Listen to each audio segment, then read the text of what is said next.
E treta, vim të vlerësimi i ndikimit në mjedis, pra të VNM-ja. Nuk e ka as të letër shteti shqiptar, nuk e ka as ministri. Megjithatë, çfarë pam që ndodhi? Ose më saktë, çfarë konstatuan ekspertët e mjedisit për dëmin që shkaktoi rrethimi me tel me gjemba dhe makineritë e rënda në zonën e Pishporës. Dhe po citoj ekspertët mjedisor.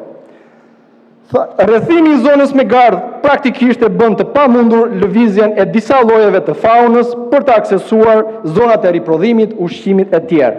Tjetër, po kryen punime brenda një zone të mbrojtur, për shpalljen e së cilës është vlerësuar që ka përmbajtje të lartë të biodiversitetit dhe brenda rrethimit janë 2 monumente natyre.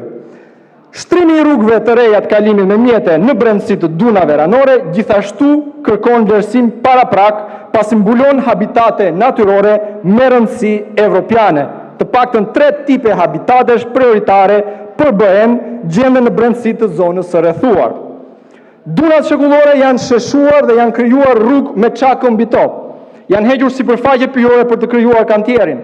Gjithashtu janë hapur kanale drenazhimi për të tharë moçalishten brenda në pyll dhe mtej është hedhur çaku për të krijuar sheshe brenda kantierit. Tjetër, shqetësimi i drejt për drejt nëpërmjet zhurmës dhe shtimit të ndotzëve në ajër nga makineritë e rënda ndikon në biodiversitet.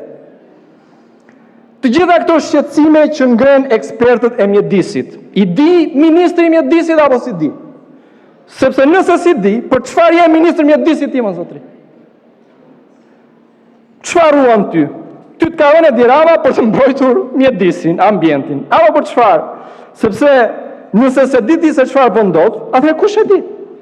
Pse ke në urdhrat e tua agjenci të ngritura posaçërisht për mbikëqyrjen e ruajtjes mjedisit? Pse nuk vë alarmin që të vësh në lëvizje inspektoriatin kombëtar të mbrojtjes territorit? Më thuaj çfarë punë bën